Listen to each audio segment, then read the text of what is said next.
उत्तर प्रदेश के उप मुख्यमंत्री केशव प्रसाद मौर्य मंगलवार को दतिया पहुंचे। वे झांसी में पार्टी प्रत्याशी अनुराग शर्मा के नामांकन दाखिले के सिलसिले में आए थे। कुछ समय निकालकर दतिया के मां पीताम्बरा माई के दरबार में मत्था टेकने पहुंचे।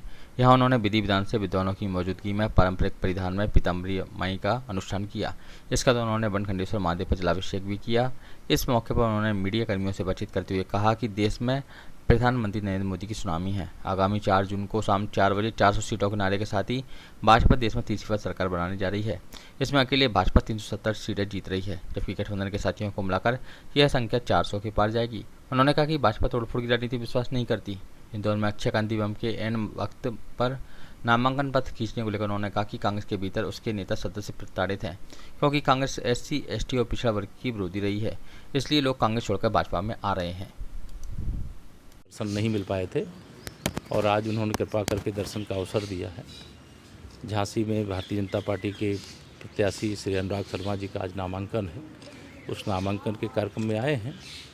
हम लोग ये कह सकते हैं कि यूपी हो या MP हो, हम उत्तर प्रदेश की 80 की 80 और मध्य प्रदेश की 29 की 29 और देश में 370 भारतीय जनता पार्टी के कमल के फूल पर भाजपा के हमारे सांसद बनेंगे और 400 से अधिक एनडीए गठबंधन के बनेंगे। जनता के आशीर्वाद से भारतीय जनता पार्टी के पक्ष में एक तरफा लहर है। पूरा देश फिर एक बार मोदी सरकार 4 जून 4 बजे 400 पार का नारा लगा रहा है, उसके लिए समर्थन दे रहा है, आशीर्वाद दे रहा है। किंतु कांग्रेस ने कल कहा है कि वो ज़बरदस्ती दबाव डालकर जैसे उनके एक प्रत्याशी का विड्रॉ करवाया है।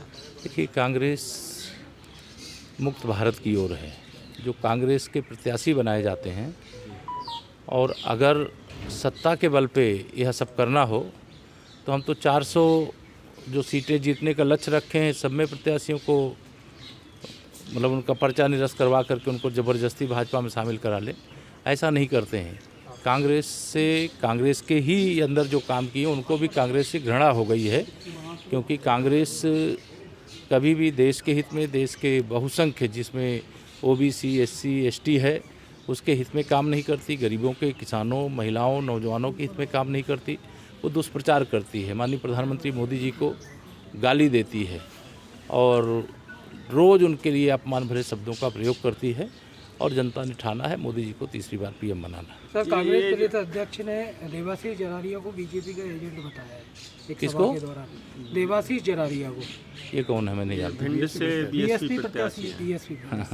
देखिए, कहूँ कांग्रेस जब मैंने कहा चुनाव में हार रही है और इस बार नेता विपक्ष का पद पाने के लिए जितने सांसद चाहिए देश में, कांग्रेस को उतने भी सांसद नहीं बन पा रहे हैं। 40 का आंकड़ा भी पार करना उनके लिए मुश्किल हो गया है। जो कांग्रेस शासित राज्य है वहाँ पर भी भाजपा एक तरफा जीत रही, जो भाजपा शासित राज्य है वहाँ भी एक तरफा हम लोग जीत रहे हैं। जहाँ गैर कांग्रेस, गैर भाजपा सरकार है वहाँ भी भाजपा की आंधी चल रही है। इसीलिए मैं कहता हूँ कि 2014 में मोदी जी की लहर थी, 2019 में मोदी जी की आंधी थी और 2024 में मोदी जी के नाम का तूफान चल रहा है, सुनामी चल रही है। अब की बार 400 पार। राहुल प्रियंका का कुछ असर पड़ेगा दौरे का? ये क्या, राहुल प्रियंका 2014 में नहीं थे, 2019 में नहीं थे, 2017, 22, 18 और 23 ये UP MP के अगर मैं विधानसभा का कहूँ उस समय भी ये लोग थे। लेकिन जनता भाजपा के साथ है, मोदी जी के साथ है, कमल के फूल के साथ है, विकास के साथ है, सुशासन के साथ है, सुरक्षा के साथ है। देश को विश्व में नंबर 1 बनाने के लक्ष्य को पूरा करने का काम मोदी जी के नेतृत्व में हो सकता है, यह लोगों का भरोसा है। यही भरोसा हमारी जीत का आधार है। धन्यवाद।